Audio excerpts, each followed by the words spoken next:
नमस्कार भैया, आप सभी को कैसे हैं आप सब। उम्मीद करता हूँ अच्छे होंगे, मस्त होंगे, स्वस्थ होंगे। तो हमारा टॉपिक चल रहा था टीचिंग मेथड, और टीचिंग मेथड में हमने डायरेक्ट मेथड कंप्लीट कर लिया है। आज जो हम पढ़ने वाले हैं वो पढ़ने वाले हैं ऑडियो लिंगुअल मेथड। अब देखिए ऑडियो लिंगुअल मेथड की क्या कहानी है वो समझने की कोशिश करते हैं एक बारी। ऑडियो लिंगुअल मेथड, अगर ऑडियो लिंगुअल मेथड की बात करूं तो इसका नाम होता है स्ट्रक्चरल मेथड, इसका नाम होता है आर्मी मेथड, और इसी का नाम होता है Michigan method. This method was developed in USA. Audio lingual method USA में डेवलप हुआ था, अमेरिका में, during the world war second. और ये कब की बात है? वर्ल्ड वॉर सेकेंड की बात है, जब द्वितीय विश्व युद्ध चल रहा था। तो उस समय यूएसए के अंदर इस मेथड को डेवलप किया गया था। This method was use to teach the army officers in army specialized training camp program. So this method is also called army method. ये जो मेथड है ना, इस मेथड का हमने यूज़ किया था जो आर्मी के स्पेशलाइज्ड ट्रेनिंग कैंप होते हैं उसमें आर्मी के ऑफिसर्स को ट्रेनिंग देने के लिए, आर्मी के ऑफिसर्स को पढ़ाने के लिए। इसी वजह से इस मेथड का नाम पड़ा है आर्मी मेथड। क्या नाम पड़ा है? Army method. डायरेक्ट पेपर में पूछ सकता है, बताइए आर्मी मेथड किस मेथड को कहा जाता है? ऑडियो लिंगुअल मेथड को कहा जाता है। वो कौन सा मेथड है जिसका यूज़ किया गया था आर्मी के ऑफिसर्स को ट्रेनिंग देने के लिए? तो उसका नाम हो जाएगा ऑडियो लिंगुअल मेथड। दूसरी बात पूछ सकता है, बताइए एएसटीपी या एएसटीसी का संबंध किस मेथड से है? तो आपको कहना है सर ऑडियो लिंगुअल मेथड से है। क्लियर है यहाँ तक बात? ठीक है, आगे देखिए। A professor mister Charles Fries included some facts of behavioural psychology in this method.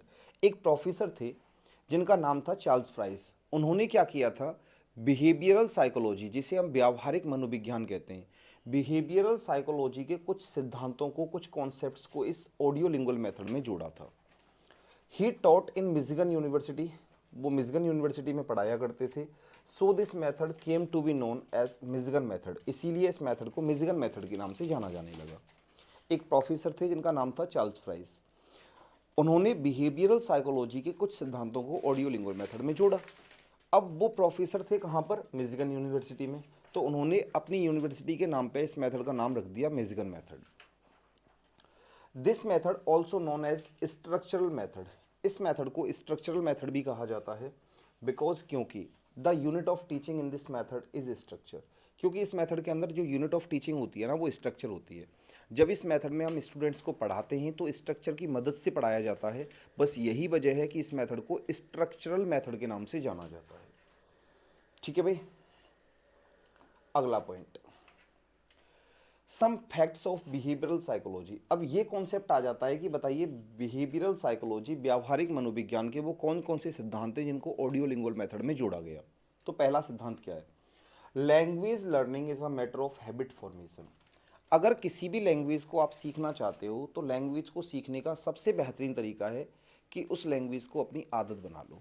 देखो आप सभी जानते हैं कि जो आदत होती है ना, वो इंसान छूटे से नहीं छूटती। आदत इंसान छोड़े से नहीं छोड़ पाता है। किसी इंसान को ड्रिंक करने की आदत होती है, वो कितना भी कोशिश कर ले ड्रिंक नहीं छोड़ पाता है। किसी इंसान को स्मोक करने की आदत होती है, वो कितनी भी कोशिश कर ले स्मोक नहीं छोड़ पाता है। किसी इंसान को तो जो इंसान की जो जैसी आदत है ना, वो उसे छोड़ नहीं पाता है कभी। तो उस लैंग्वेज को सीखने का सबसे बेहतरीन तरीका है कि उस लैंग्वेज को अपनी आदत बना लो। आज एक बात बताइए, हमारी हिंदी लैंग्वेज है, हिंदी लैंग्वेज हमारी आदत में इतनी आ गई है कि हम इसको कभी छोड़ ही नहीं सकते। हैबिट बन गई है, हमारी आदत बन गई है। तो किसी भी लैंग्वेज को सीखने का सबसे बेहतरीन तरीका होता है कि आप उसे अपनी क्या बना लो? Habit. Language skills are learned better if they are practised. Language skills को सीखने का सबसे बेहतरीन तरीका होता है कि उनकी लगातार प्रैक्टिस की जाए। देखो आप सब इस बात को जानते हैं, आप जिस काम की जितनी प्रैक्टिस करोगे आप उस काम में उतने परफेक्ट होंगे। एक बात बताइए, जन्म से कोई किस चीज़ को कहाँ जानता है? एक एथलीट एक अच्छी रेस कर पाता है क्योंकि वो लगातार रेस करने की प्रैक्टिस करता है। एक स्विमर एक अच्छी स्विमिंग कर पाता है क्योंकि वो स्विमिंग की प्रैक्टिस करता है। एक क्रिकेटर अच्छी क्रिकेट खेल पाता है क्योंकि वो खेलने की प्रैक्टिस करता है। तो आप जिस चीज़ की जितनी प्रैक्टिस करोगे आप उस काम में उतने ही परफेक्ट हो जाओगे। तो लैंग्वेज स्किल्स को सीखने का सबसे बेहतरीन तरीका है कि आप उनकी लगातार प्रैक्टिस करो। अगर आपको लिसनिंग सीखनी है तो आप लिसनिंग की प्रैक्टिस करो, अगर आपको स्पीकिंग सीखनी है तो आप बोलने की प्रैक्टिस करो, अगर आपको रीडिंग सीखनी है तो आप पढ़ने की प्रैक्टिस करो, अगर आपको राइटिंग सीखनी है तो आप लिखने की प्रैक्टिस करो। अब बचपन में हमारे साथ में क्या हुआ, हमने रीडिंग और राइटिंग की प्रैक्टिस ही तो की थी। टीचर ने रीडिंग और राइटिंग की बहुत प्रैक्टिस कराई, जिसकी वजह से आज हमारी अच्छी है। लिसनिंग और स्पीकिंग की हमने कभी प्रैक्टिस ही नहीं की, कभी बोलने की कोशिश ही नहीं की, बस इसी वजह से हमारे ये दोनों बेकार हैं। तो लैंग्वेज स्किल्स को सीखने का सबसे बेहतरीन तरीका होता है कि उनकी लगातार क्या की जाए, बताइए, practice. Vocabulary is learned better in a context. Vocab को सीखने का सबसे बेहतरीन तरीका होता है कि उसे एक सेंटेंस में सीखा जाए। वोकेब अगर आपको सीखनी है ना तो आप उसे एक सेंटेंस में सीखिए, सबसे बेहतर तरीका है ये। क्यों सर? देखो, जैसे एक बात बताओ, मैंने आपके लिए एक वर्ड लिखा गो। अगर मैं वर्ड के साथ में किसी वोकेब को सीखूंगा ना तो सबसे पहले तो आपको ये सीखना पड़ेगा कि इसकी पार्ट्स ऑफ स्पीच क्या है। जैसे गो की पार्ट्स ऑफ स्पीच होती है वर्ब। फिर आपको सीखनी पड़ेगा कि इसका हिंदी मीनिंग क्या होता है। इसका हिंदी मीनिंग होता है जानना। फिर आपको सीखना पड़ेगा कि इसे सेंटेंस में कैसे यूज़ किया जाए। जैसे मैंने बोला she goes to market, she goes to school या सी गोज़ टू मार्केट। तो आपको नहीं लग रहा कि आपने इस गो वर्ड को सीखने के लिए बहुत सारी चीज़ों को सीखा। सबसे पहले उसका पार्ट्स ऑफ स्पीच सीखा, फिर उसका हिंदी मीनिंग आपने सीखा, फिर उसे सेंटेंस में कैसे यूज़ करना है ये आपने सीखा। लेकिन जब आप इसे सेंटेंस में सीखोगे ना तो अपने आप ही इसकी सारी की सारी चीज़ों को सीख जाओगे। जैसे एक सेंटेंस लिखा हुआ है मेरे पास में, अब बताइए यहाँ अगर मैं देखूँ तो सी हो गया सब्जेक्ट, तो ये गोज़ अपने आप में क्या हो गई वर्ब, तो इसका पार्ट्स ऑफ स्पीच तो अपने आप ही निकल के आ गया। सेंटेंस में लगा के उसने दे ही रखा है। बस आपको इसका हिंदी मीनिंग क्या सीखना है, इसका बस आपको हिंदी मीनिंग सीखना है कि इसका हिंदी मतलब जानना होता है, जाना होता है, ये सीखना है बस आपको। तो अगर आपको वोकैब सीखनी है ना तो सबसे बेहतरीन तरीका है कि आप उसे सेंटेंस में सीखिए। हम इंडियन स्टूडेंट्स की सबसे बड़ी गलती पता है क्या होती है, कि हम वोकैब को सीखते हैं एक वर्ड के साथ में, और एक वर्ड के साथ में आप केवल उसका हिंदी मीनिंग सीखते हो, ना तो उसका पार्ट्स ऑफ स्पीच आपको पता होता है, ना उसे सेंटेंस में कैसे यूज़ करना है ये आपको पता होता है, और इसी वजह से आप उसे सेंटेंस में यूज़ नहीं कर पाते। जैसे एक बात बताओ, चलो मैंने आपके लिए एक वर्ड बोल दिया ओबिडेंटली। अब आप ये बताइए कि ओबिडेंटली का मतलब ये तो सभी को पता है कि आज्ञाकारी होता है, लेकिन ओबिडेंटली की पार्ट्स ऑफ स्पीच क्या होती है, बताओ। ओबिडेंटली की पार्ट्स ऑफ स्पीच क्या होती है? नहीं पता सर। इसे सेंटेंस में कैसे यूज़ करोगे? नहीं पता सर। लेकिन अगर मैं इसी चीज़ को एक सेंटेंस में लगा के सीखूं, मैंने आपसे बोला योर ओबिडेंटली। अगर मैंने योर ओबिडेंटली कहा है आपसे, तो आप सभी जानते हैं कि योर अपने आप में एक एडजेक्टिव है, और एडजेक्टिव हमेशा किसके लिए आता है? नाउन के लिए। लो, अपने आप ही पार्ट्स ऑफ स्पीच पता चल गया हमें कि इसका पार्ट्स ऑफ स्पीच क्या होगा, बताइए, नाउन होगा। तो वोकैब को सीखने का सबसे बेहतर तरीका होता है कि आप उसे कहाँ सीखिए, बताइए, एक सेंटेंस में। सबसे बेहतर तरीका होता है। ये मैं नहीं कह रहा, ये हमारी बिहेवियरल साइकोलॉजी कह रही है, व्यावहारिक मनोविज्ञान कह रहा है इस बात को। दूसरा, mistakes should be avoided because they result in bad habit. Mistakes should be avoided, आपको गलतियों को अवॉइड करना है, आपको गलतियां नहीं करनी है, because they result in bad habit, क्योंकि वो एक बुरी आदत बनती है। जब आप एक बार गलती करोगे, फिर गलती करोगे, फिर गलती करोगे, फिर गलती करोगे, तो इससे गलती करने की एक आदत बन जाएगी आपकी। तो फिर डेफिनेटली आप जब एग्ज़ाम देने जाओगे ना तो एग्ज़ाम में भी गलतियाँ करोगे, तो एग्ज़ाम में गलतियों को तो फिर कौन जिम्मेदार होगा, बताइए? वहाँ तो आपके नंबर कट जाएंगे। तो इसीलिए बेहतर तरीका होता है, सबसे बेहतरीन तरीका होता है कि आप गलतियों को अवॉइड करें, आप गलतियां ना करें, आप कम से कम गलतियां करें। क्योंकि जब आप कम से कम गलतियां करोगे या गलतियां नहीं करोगे तो इससे आपकी गलती करने की आदत डेवलप नहीं होगी। आपको याद है जब आप छोटे से थे, जब आप स्कूल में पढ़ा करते थे, तो जैसे ही आपको टीचर कोई टेस्ट वगैरह देता था, आपका आंसर बिल्कुल सही है, लेकिन अगर आप कोई भी स्पेलिंग मिस्टेक वगैरह कर रहे हो तो वो तुरंत उस पर मार्क करके इस तरीके से गोला करके और आपके नंबर काट देता था। क्यों? इसलिए काट देता था क्योंकि जब आप लोग उसको दोबारा करते थे ना तो वो गलतियां आप लोग नहीं करते थे। अगर वो टीचर आपके नंबर नहीं काटता तो आप 100% वो गलतियां दोबारा करके आते। अब समझ में आ रहा होगा कि बचपन में हमने जो किया था वो ऐसा क्यों किया था, क्या कारण था इसके पीछे, टीचर हमारे नंबर क्यों काटता था? क्योंकि इससे आपकी एक बुरी आदत बनती थी, और बुरी आदत ना बने इसके लिए आपको गलतियां कम से कम करनी है। ये हैं हमारे बिहेवियरल साइकोलॉजी के कुछ सिद्धांत। कौन कौन से हैं, दोबारा सुन लो। लैंग्वेज को सीखना उसे एक आदत बनाने की बात होती है। लैंग्वेज स्किल्स को बहुत बेहतर तरीके से सीखा जाता है यदि उनकी लगातार प्रैक्टिस की जाए।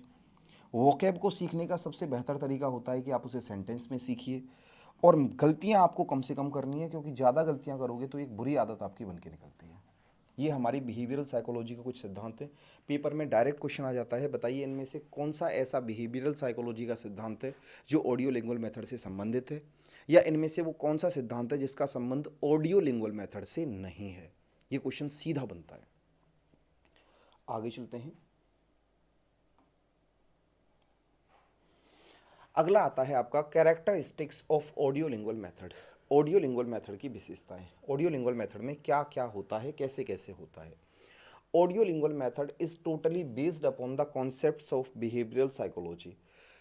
ऑडियो लिंगुअल मेथड जो है ना, ये आपका पूरी तरह से व्यावहारिक मनोविज्ञान के सिद्धांतों पर आधारित है। जो व्यावहारिक मनोविज्ञान कहता है, ये उन्हीं सिद्धांतों को पूरा करता है। In audio lingual method, language is introduced in a dialogue form. Audio lingual method के अंदर जो लैंग्वेज बच्चों को पढ़ाई जाती है, जो टारगेट लैंग्वेज हम बच्चों को पढ़ाते हैं, जो इंग्लिश लैंग्वेज हम बच्चों को पढ़ाते हैं, वो एक डायलॉग फॉर्म में पढ़ाते हैं। किस में पढ़ाते हैं? डायलॉग फॉर्म में। अब बात ये आती है, सर ये डायलॉग फॉर्म क्या होती है? डायलॉग क्या होता है? Dialogue is a sentence. Dialogue एक ऐसा सेंटेंस होता है which is based on a particular structure, जो एक पर्टिकुलर स्ट्रक्चर के ऊपर आधारित होता है। It can not be changed. इसे बदला नहीं जा सकता, इसे आप बार बार बदल नहीं सकते। डायलॉग एक ऐसा सेंटेंस होता है जिसका एक पर्टिकुलर स्ट्रक्चर होता है। जैसे मैं आपको एक सेंटेंस से बताता हूँ। यहाँ मैंने लिखा हुआ है, देखो, मैंने आपसे बोला there is a book on the table. ये मैंने आपके लिए लिखा। ये मैंने आपको एक सेंटेंस दे दिया जो ग्रामेटिकल बिल्कुल सही है। मैंने दिया है आपको, आपका टीचर आपको एक सेंटेंस देता है जो ग्रामेटिकल बिल्कुल सही होता है। दे दिया सर। अब इस मेथड में कैसे पढ़ाते हैं वो मैं आपको समझाता हूँ। मैं आपसे कहूँगा कि आप इस सेंटेंस को बार बार रिपीट करो, बार बार रिपीट करो, बार बार रिपीट करो। आप बोलोगे there is a book on the table, there is a book on the table, there is a book on the table, there is a book on the table. जब आप इसको बार बार repeat करोगे तो बार बार repeat करने से आपको ये याद हो जाएगा। हो जाएगा सर। जब आपको ये याद हो जाएगा तो अब मैं क्या करूँगा, यहाँ से बुक को हटाऊँगा और मैं आपसे कहूँगा मैंने लिख दिया पेन। अब एक नया सेंटेंस बना के दिखाओ। तो आप बोलोगे sir there is a pen on the table. एक नया सेंटेंस बन गया। फिर मैं आपसे कहूँगा मैंने इस पेन वर्ड को हटा दिया, अब मैंने लिख दिया वॉच। अब एक नया सेंटेंस बना के दिखाओ। तो आप बोलोगे sir there is a watch on the table. तो आपको नहीं लग रहा हम एक वोकैब का वर्ड हटा रहे हैं, उसकी जगह एक दूसरा वर्ड लगा रहे हैं और एक नया सेंटेंस बन के हमारे सामने निकल रहा है? आपने कहा बिल्कुल। तो इसका मतलब डायलॉग एक ऐसा स्ट्रक्चर होता है जिसमें से अगर एक वर्ड को हटा दिया जाए और उसकी जगह दूसरा वर्ड लगा दिया जाए तो उससे एक नया सेंटेंस बन के निकलता है। उसको बोलते हैं डायलॉग। उसको कहा जाता है डायलॉग। तो डायलॉग कुछ और नहीं बल्कि एक ऐसा सेंटेंस होता है जिसमें से अगर हम एक वर्ड को हटा दें और उसकी जगह दूसरा वर्ड लगा दें तो उससे एक नया सेंटेंस बन सकता है। वो कहलाता है डायलॉग। क्लियर है? तो इस मेथड में ऐसे ही हम बच्चों को पढ़ाते हैं। जैसे एक और देखो, मैंने आपसे बोला it is 6 o'clock in the morning. मैंने ये बोल दिया, एक सेंटेंस दे दिया जो ग्रामेटिकल बिल्कुल सही है। It is 6 o'clock in the morning. सुबह के 6 बजे हैं, ठीक है। अब मैंने क्या किया, यहाँ से 6 को हटा दिया 7। It is 7 o'clock in the morning. एक नया सेंटेंस बन गया। 7 को हटा दिया 8। It is 8 o'clock in the morning. सुबह के 8 बजे हैं, नया सेंटेंस बन गया। इसको हटा दिया 9। It is 9 o'clock in the morning. सुबह के 9 बजे हैं। तो आप एक वर्ड को हटा रहे हो, उसकी जगह दूसरा वर्ड लगा रहे हो, एक नया सेंटेंस बन के निकल रहा है। तो ये स्ट्रक्चर कहलाता है डायलॉग। क्या कहलाता है? डायलॉग। तो dialogue is a sentence. Dialogue एक ऐसा सेंटेंस होता है which is based on a particular structure, जो एक पर्टिकुलर स्ट्रक्चर पर आधारित होता है। It can not be changed. इसे बदला नहीं जा सकता है। जैसे ये हो गया there is a book on the table. यहाँ पे अगर हम बुक को हटा दें तो वॉच लिख लो, वॉच को हटा दो बैग लिख दो, बुक को हटा दो पेन लिख दो। इस तरीके से आप नई नई सेंटेंसेस बना सकते हो। It is 7 o'clock in the evening. ये लिखा हुआ है, देखो 7 की जगह 6 o'clock कर दो, 6 o'clock की जगह 5 o'clock कर दो, 7 o'clock की जगह 8 o'clock कर दो। नया सेंटेंस बन जाएगा। इन दिस मैथड, इस मैथड के अंदर the teacher presents a correct sentence. जो टीचर होता है ना, वो एक सही सेंटेंस प्रस्तुत करता है बिफोर द लर्नर्स, लर्नर्स के सामने। जैसा कि मैंने आपसे कहा था, इस मेथड में जो टीचर होगा ना, वो बच्चों के सामने एक सही सेंटेंस रखेगा। And the students are asked, और बच्चों से कहा जाता है टू रिपीट द सेंटेंस, कि वो सेंटेंस को रिपीट करें अगेन एंड अगेन, बार बार। फिर बच्चों से हम बोलते हैं कि आप इस सेंटेंस को बार बार क्या करिए, रिपीट करिए, बार बार रिपीट करिए, तो बार बार रिपीट करने से आपको याद हो जाएगा। आफ्टर इट, इसके बाद the teacher gives a new word, teacher एक नया शब्द आपके लिए देगा। And the students are asked, और फिर बच्चों से कहा जाएगा टू यूज द वर्ड, कि वो इस नए वर्ड को यूज करें इन द सेम सेंटेंस, उसी सेंटेंस में, जैसा कि मैंने आपसे कहा था। मैंने आपके लिए यहाँ पे क्या लिखा हुआ था बताइए, यहाँ पे लिखा हुआ था बुक, मैंने बुक को हटा दिया, एक नया वर्ड दे दिया पेन, और मैंने बोला कि एक नया सेंटेंस बनाओ। फिर मैंने पेन को हटाया, वॉच दे दिया, अब एक नया सेंटेंस बनाओ। तो इसमें टीचर एक नया वर्ड आपके लिए दे देगा और आपसे कहेगा कि इसी स्ट्रक्चर के आधार पर एक नया सेंटेंस मुझे बना के दिखाइए। सम बेसिक पॉइंट्स, कुछ बेसिक पॉइंट्स आर यूज किए जाते हैं to teach in this method, इस मेथड में पढ़ाने के लिए। इस मेथड में पढ़ाने के लिए हम कुछ बेसिक स्टेप्स यूज करते हैं। All the basic points are called drills, और इन्हीं बेसिक पॉइंट्स को ड्रिल्स कहा जाता है। क्या कहा जाता है? ड्रिल्स। याद रखना, पेपर में क्वेश्चन बन जाता है कि बताइए वो कौन सा मेथड है जिसमें ड्रिल्स का यूज़ किया जाता है, ऑडियो लिंगुअल मेथड। ठीक है, अब कौन कौन सी ड्रिल हैं ये भी पेपर में बन सकता है क्वेश्चन, ध्यान रखना यहाँ से कि बताइए इनमें से वो कौन सी ड्रिल है जिसका संबंध ऑडियो लिंगुअल मेथड से है, या इनमें से कौन सी वो ड्रिल है जिसका संबंध ऑडियो लिंगुअल मेथड से नहीं है। तो ऑडियो लिंगुअल मेथड के अंदर वो कौन कौन सी ड्रिल्स यूज़ की जाती हैं, ध्यान से सुनना।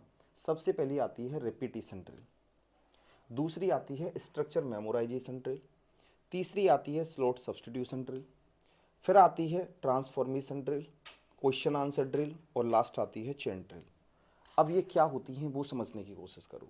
तो याद रखना, ऑडियो लिंगुअल मेथड के अंदर कितनी ड्रिल्स का यूज़ किया जाता है? सर 6 ड्रिल होती हैं जिनका हम यूज़ करते हैं। कौन कौन सी है? सबसे पहली आती है आपकी रिपीटेशन ड्रिल, दूसरी स्ट्रक्चर मेमोराइजेशन ड्रिल, तीसरी स्लॉट सब्स्टिट्यूशन ड्रिल, चौथी क्वेश्चन आंसर ड्रिल,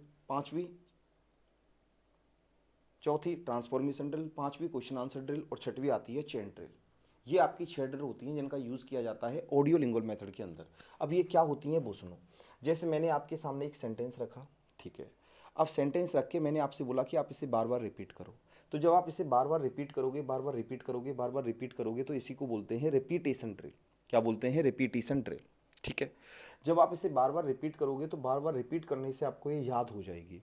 जब आपको ये याद हो जाएगी तो इसको बोलते हैं स्ट्रक्चर मेमोराइजेशन ड्रिल। आपको ये स्ट्रक्चर याद हो गया, ठीक है। उसके बाद में मैं क्या करूँगा, इसमें से एक वर्ड को हटाऊंगा, उसकी जगह दूसरा वर्ड आपको लगाने के लिए दूंगा। ये कहलाता है स्लॉट सब्स्टिट्यूशन ड्रिल। एक वर्ड को हटाया, उसकी जगह दूसरा वर्ड लगाया, स्लॉट सब्स्टिट्यूशन ड्रिल। ठीक है, उसके बाद में आता है ट्रांसफॉर्मेशन ड्रिल। ट्रांसफॉर्मेशन का मतलब affirmative sentence, negative sentence, interrogative negative sentence. जैसे मैंने आपको एक सेंटेंस दिया था, अगर आपको याद हो तो, there is a book on the table, ये अफर्मेटिव है। अब मैंने बोला कि आप इसका नेगेटिव बना के दिखाओ, तो आपने बोला sir there is no, negative बनाएंगे तो नोट लगा देंगे इसके बाद में, there is not a book on the table, negative बन गया। अब मैंने बोला कि इसका इंटरोगेटिव बना के दिखाओ, तो आपने कहा सर हेल्पिंग वर्ब को आगे ले आएंगे, is there a book on the table हो जाएगा। फिर मैंने बोला इसका इंटरोगेटिव नेगेटिव बनाओ, तो आपने बोला सर हेल्पिंग वर्ब आगे आ जाएगी, नोट यहाँ आ जाएगा, is there not a book on the table, ये बन जाएगा। फिर मैंने आपसे कहा चलो बुक को हटाओ, पेन से एक अफर्मेटिव सेंटेंस बनाओ, आपने बोला sir there is a pen on the table हो जाएगा। नेगेटिव बनाओ, there is not a pen on the table हो जाएगा। इंटरोगेटिव बनाओ, is there a pen on the table हो जाएगा। इंटरोगेटिव नेगेटिव बनाओ, is there not a pen on the table हो जाएगा। तो इस तरीके से इसमें ट्रांसफॉर्मेशन ड्रिल कराई जाती है बच्चों को। अफर्मेटिव से नेगेटिव सेंटेंस, नेगेटिव से इंटरोगेटिव, इस तरीके से हम ट्रांसफॉर्मेशन कराते हैं बच्चों को। ये कहलाती है ट्रांसफॉर्मेशन ड्रिल। क्या कहलाएगी? Transformation drill.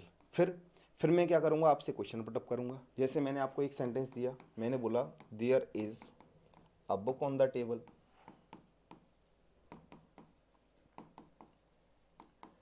और मैंने आपसे बोला बताइए what is on the table, आपने बोला sir there is a book on the table. ठीक है, फिर मैंने क्या किया, यहाँ से बुक को हटा दिया, पेन। अब मैं आपसे कहूँगा now what is on the table, तो आप बोलोगे sir there is a pen on the table. मैंने कहा ठीक है। अब मैंने क्या किया, पेन की जगह यहाँ लिख दिया वॉच। अब मैं आपसे कहूँगा now what is on the table, तो आप बोलोगे sir there is a watch on the table. तो इस तरीके से टीचर क्वेश्चन पुटअप करेगा, आप उनके आंसर्स दोगे। ये कहलाता है question answer drill, question answer drill. और इस तरह से आपकी सेंटेंसेस की, नए नए सेंटेंसेस की एक चेन बन जाएगी, एक श्रृंखला बन जाएगी, जिसको हम क्या बोलते हैं? Chain drill. क्या बोलते हैं? Chain drill. तो ऑडियो लिंगुअल मेथड में ये 6 ड्रिल्स हैं जिनका यूज़ किया जाता है। Repetition drill, structure memorisation drill, slot substitution drill, transformation drill, question answer drill, chain drill. बताइए यहाँ तक बात समझ में आई है कि नहीं आई? क्लियर है? कोई डाउट तो नहीं है? चलिए, सबसे पहले टीचर ने एक सेंटेंस दिया, बच्चों से कहा गया कि इसे बार बार रिपीट करो, तो रिपीटेशन ड्रिल हो गई। बार बार रिपीट किया तो वो सेंटेंस आपको याद हो गया, वो स्ट्रक्चर आपको याद हो गया, ये स्ट्रक्चर मेमोराइजेशन ड्रिल हो गई। उसके बाद में टीचर ने उसी सेंटेंस में से एक वर्ड को हटाया, दूसरा वर्ड लगाया, ये स्लॉट सब्स्टिट्यूशन ड्रिल हो गई। फिर टीचर ने कहा कि इसका अफर्मेटिव बनाओ, नेगेटिव बनाओ, इंटरोगेटिव बनाओ, ये ट्रांसफॉर्मेशन ड्रिल हो गई। उसके बाद में टीचर ने आपसे क्वेश्चन पुटअप किए, आपने उनके आंसर दिए, ये क्वेश्चन आंसर ड्रिल हो गई। और इस तरह से सेंटेंसेस की एक नई चेन बन के हमारे सामने आ गई, जिसे हम चेन ड्रिल कहते हैं। आगे चलो। इन this method limited use of mother tongue is allowed in the classroom. इस मेथड में मदर टंग का लिमिटेड यूज़ किया जाता है, बहुत ज़्यादा यूज़ नहीं कर सकते आप। लिमिटेड यूज़ करोगे, केवल डिफ़िकल्ट वर्ड्स को एक्सप्लेन करना है तो आप मदर टंग का यूज़ कर सकते हो, अदरवाइज़ आप मदर टंग का यूज़ नहीं कर सकते। पूरी की पूरी जो क्लास होगी वो टारगेट लैंग्वेज में ही पढ़ाई जाएगी, टारगेट लैंग्वेज पे ही फोकस रखा जाएगा, लिसनिंग स्पीकिंग पे ज़्यादा ध्यान दिया जाएगा। The audiolingual method is a style of teaching. Audiolingual method एक पढ़ाने का ऐसा ढंग है used in teaching foreign language, जो फॉर्नल लैंग्वेज को पढ़ाने के लिए यूज़ किया जाता है। Which emphasise the teaching of listening and speaking, जो लिसनिंग और स्पीकिंग पर ज़्यादा ध्यान देता है। Before reading and writing, reading और राइटिंग से पहले, ये रीडिंग और राइटिंग से पहले लिसनिंग और स्पीकिंग पर ज़्यादा ध्यान देता है। इट यूजेज डायलॉग्स, इसमें डायलॉग्स का यूज़ किया जाता है, जो कि मैंने अभी बताया था डायलॉग क्या होता है। As the main form of language presentation, जिसमें लैंग्वेज को हम बच्चों के सामने प्रेजेंट करते हैं। एंड ड्रिल्स, और इसमें ड्रिल्स का यूज़ किया जाता है as the main training techniques. जो हमारी पढ़ाने की टेक्निक होती है उसको किसके माध्यम से पढ़ाते हैं? ड्रिल्स के माध्यम से, जो मैंने आपको अभी बताया। Mother tongue is discouraged, mother tongue को हतोत्साहित किया जाता है क्लास में, मतलब मदर टंग का यूज़ नहीं किया जाता है। मदर टंग का हम ना के बराबर यूज़ करते हैं, कोई यूज़ नहीं करते। यह विधि बताती है कि छात्रों को विदेशी भाषा प्रत्यक्ष रूप से अर्थात बिना मातृभाषा की सहायता से पढ़ानी चाहिए।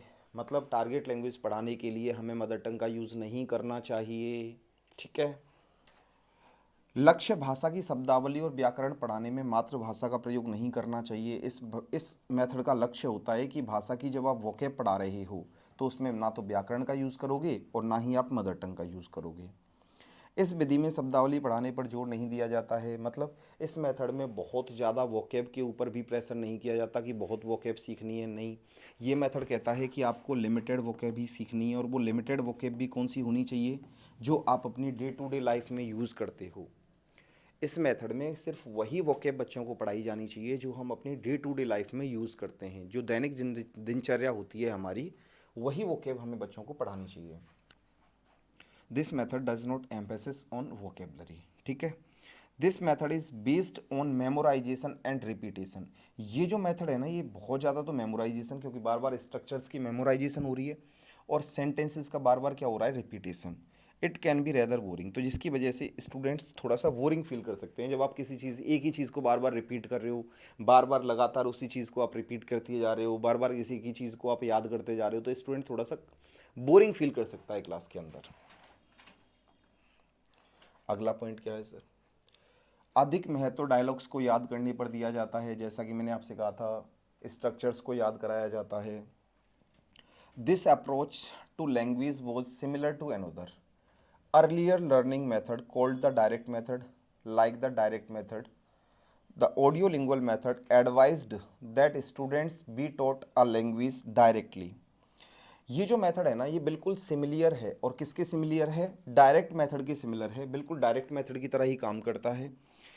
ऑडियो लिंगुअल मेथड में भी बच्चों को यही सलाह दी जाती है कि जो टारगेट लैंग्वेज है ना, उसको पढ़ा जाए डायरेक्टली। डायरेक्टली मतलब बिना मदर टंग का यूज़ किए, without using the students native language.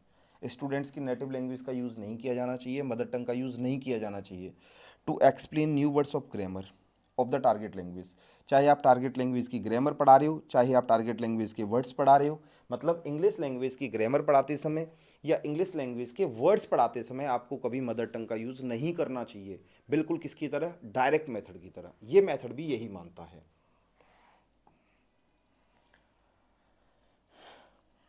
However, unlike the direct method, बिल्कुल डायरेक्ट मेथड की तरह, the audio lingual method didn't focus on teaching vocabulary, ये टीचिंग की वोकेबलरी के ऊपर ज़्यादा फोकस नहीं करता। Rather the teacher drilled students in the use of grammar, जब ग्रामर पढ़ाता है तो वो ड्रिल्ड का ज़्यादा यूज़ करता है, ड्रिल की ज़्यादा प्रैक्टिस कराता है। The audio lingual method is based on memorisation of dialogues, audio lingual method पूरी तरह से किसके ऊपर आधारित है बताइए, डायलॉग्स को याद करने के ऊपर आधारित है। आप डायलॉग्स ज़्यादा से ज़्यादा याद करेंगे, इसी के ऊपर आधारित है। शिक्षक छात्रों के उच्चारण, लहजे, उतार चढ़ाव और धारा प्रवाहता, फ्लुएंसी पर ध्यान देता है। इसका मतलब यह है कि इस मेथड में भी बिल्कुल डायरेक्ट मेथड की तरह फ्लुएंसी पर ध्यान दिया जाता है। बच्चे के टोन पर बच्चा फ्लुएंटली बोले, बिना रुके हुए बोले, धारा प्रवाह के साथ में बोले, स्पीड के साथ में बोले, मतलब टारगेट लैंग्वेज में फ्लुएंसी लाना इस मेथड का एक पर्पज़ होता है। इन ऑडियो लिंगुअल मेथड में there is no explicit grammar, स्पष्ट रूप से कोई ग्रामर नहीं पढ़ाई जाती।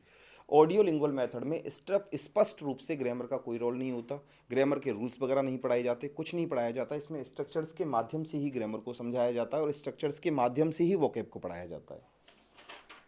Instruction everything is simply memorisation in form, बस ये कहा जाता है कि आप सीधे स्पष्ट रूप से इनको मेमोराइज कर लो, स्ट्रक्चर्स को ऐसे पढ़ाया जाता है। इसमें यही दिशा निर्देश बच्चों को दिए जाते हैं। एडवांटेज क्या है ऑडियो लिंगुअल मेथड के? इन this method the learners learn new vocabularies and new sentences through one structure. इस मेथड में क्या होता है कि जो स्टूडेंट्स होते हैं ना, वो एक ही स्ट्रक्चर के माध्यम से नई नई तो वोकेब सीख जाता है और नए नए सेंटेंसेस बनाना सीख जाता है। पहला फ़ायदा तो ये होता है। There is little chance of any mistake in this method, इस मेथड में गलती होने का कोई चांस ही नहीं होता। अब एक बात बताइए, गलती होगी कहाँ से इस मेथड में?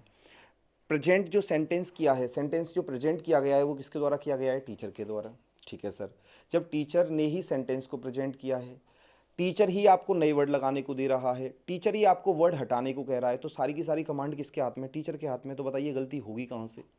बच्चा अपनी तरफ से कोई एफर्ट कर ही नहीं रहा है इसमें, तो इस मेथड में गलती होने का कोई चांस नहीं होता। जैसा कि हमारी बिहेवियरल साइकोलॉजी कहती है, हमारा मनोविज्ञान कहता है कि गलतियां नहीं करनी है, तो ये बिल्कुल उसी चीज़ को फुलफिल करता है और गलतियां करने का कोई मौका नहीं देता है।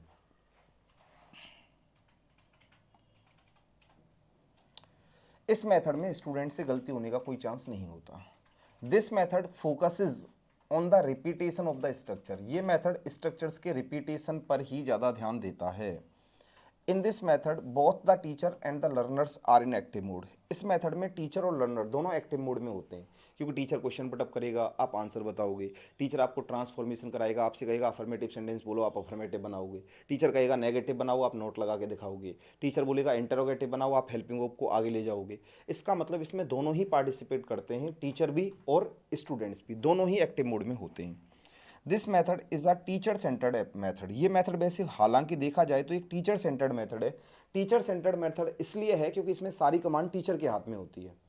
टीचर ही आपको स्ट्रक्चर देता है, टीचर ही आपको नए वर्ड लगाने को देता है, टीचर ही आपको वर्ड हटाने के लिए बोलता है, कहाँ से हटाना है, कहाँ दूसरा वर्ड लगाना है, ये सारी कमांड टीचर के हाथ में होती है। तो ये मेथड पूरी तरह से टीचर सेंटर्ड मेथड होता है। This method is very useful for literature purpose, ये मेथड लिटरेचर पर्पज़ के लिए काफ़ी उपयोगी होता है।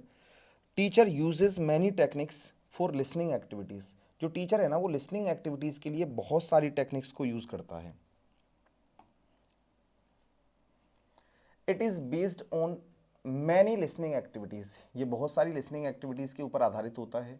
It gives more stress on ear training, इसमें कानों का प्रशिक्षण ज़्यादा किया जाता है, लिसनिंग पर ज़्यादा फोकस दिया जाता है। नाम ही आ रहा है ऑडियो, ऑडियो का मतलब श्रवण से हो गया, तो इसका मतलब इसमें ईयर ट्रेनिंग के ऊपर ज़्यादा फोकस किया गया है।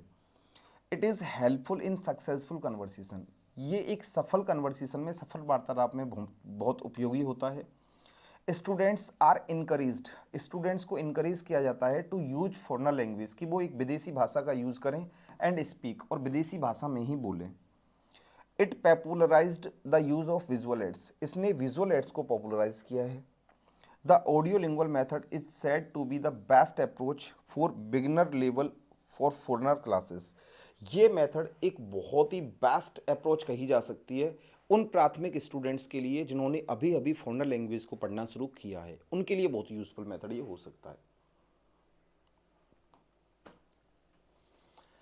It was the first method to lay stress on the development of language syntax. ये एक ऐसा पहला मेथड है जिसने लैंग्वेज सिंटैक्स, सिंटैक्स का मतलब समझ गए होंगे ग्रामर से है, अरेंजमेंट से है। अरेंजमेंट कैसे करना है, जब स्ट्रक्चर आप लिखोगे तो पहले सब्जेक्ट आएगी, फिर हेल्पिंग वर्ब आएगी, फिर मेन वर्ब आएगी, फिर ऑब्जेक्ट आएगी।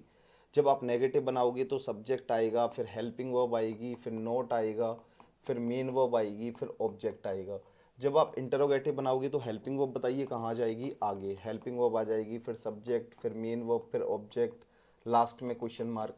तो ये जो है ना, ये ऐसा पहला मेथड है जिसने सिंटैक्स, भाषा के सिंटैक्स पर, भाषा के वर्ड्स के अरेंजमेंट पर सबसे ज़्यादा फोकस किया है। whereas the other methods were proscribed with morphology and vocabulary। जबकि जो अदर मेथड थे ना, वो केवल मोर्फोलॉजी पे और वोकेब पे ही ज़्यादा ध्यान देते थे। मोर्फोलॉजी का मतलब पार्ट्स ऑफ स्पीच, बस पार्ट्स ऑफ स्पीच क्या होगा, ये नाउन है, प्रोनाउन है, एडजेक्टिव है, वर्ब है, वो इसके ऊपर ज़्यादा फोकस करते थे। जबकि ये मेथड एक ऐसा मेथड है जिसने अरेंजमेंट पर सबसे ज़्यादा ध्यान दिया है, क्योंकि पूरा का पूरा एक स्ट्रक्चर पढ़ाया जा रहा है, सही स्ट्रक्चर है, तो सब्जेक्ट कहाँ आएगा, हेल्पिंग वर्ब कहाँ आएगी, मेन वर्ब कहाँ आएगी, इसके ऊपर सबसे ज़्यादा फोकस होता है इस मेथड में। वहीं अगर इस मेथड के डिसएडवांटेज की बात की जाए तो all the structures can not be taught in the classroom. सारे स्ट्रक्चर्स को क्लासरूम में पढ़ाना संभव नहीं होता। सो this method can not be used for communication in real life. इसीलिए रियल लाइफ में कम्युनिकेशन के काम नहीं आ सकता। एक बात बताइए, इस मेथड में तो जो पढ़ाया जा रहा है वो एक स्ट्रक्चर के माध्यम से पढ़ाया जा रहा है। अब इंग्लिश तो एक भाषा है और भाषा में तो बहुत सारे स्ट्रक्चर्स होते हैं। आप एक बात बताइए कि सारे के सारे स्ट्रक्चर्स को क्लासरूम में कराना पॉसिबल है? आप बोलोगे नहीं सर, हो ही नहीं सकता कि सारे स्ट्रक्चर्स को हम क्लासरूम में करा दें।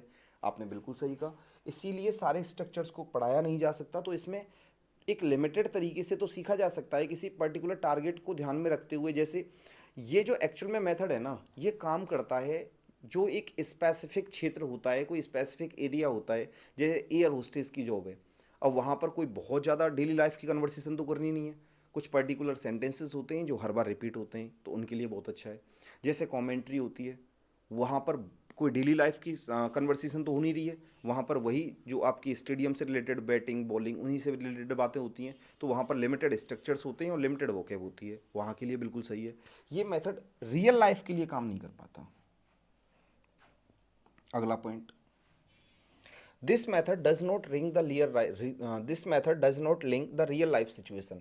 ये मेथड रियल लाइफ सिचुएशन से नहीं जुड़ पाता है, क्योंकि रियल लाइफ में तो भाई हमें बहुत सारी कन्वर्सेशन करनी होती है जो स्ट्रक्चर्स के माध्यम से नहीं हो सकती। No language can be learn without doing any mistake. आपको लगता है कि कोई ऐसी लैंग्वेज होगी जिसे हम बिना गलतियां किए सीख जाएं? हम तो ये मानते हैं कि गलतियां अगर आप नहीं कर रहे हो, दैट मीन्स आप नया कुछ सीखने की कोशिश नहीं कर रहे हो। तो इसका मतलब जब आप कुछ नया सीखने की कोशिश करोगे तो गलतियां तो आपसे पक्का होंगी। और ये मेथड कहता है कि गलतियां नहीं करनी है, तो बताइए फिर बिना गलतियां किए हम सीखेंगे कैसे? तो इसका मतलब कोई भी भाषा ऐसी हो ही नहीं सकती जो बिना गलतियां किए सीख जाए। जब हमने बाइक चलाना सीखा था कि हम बिना बिना गलतियां किए बाइक चलाना सीख पाए? नहीं। हमने गाड़ी चलाना सीखा तो क्या हम एक दिन में ही बहुत अच्छी गाड़ी चला पाए? नहीं सर, गलतियां हुई हमसे।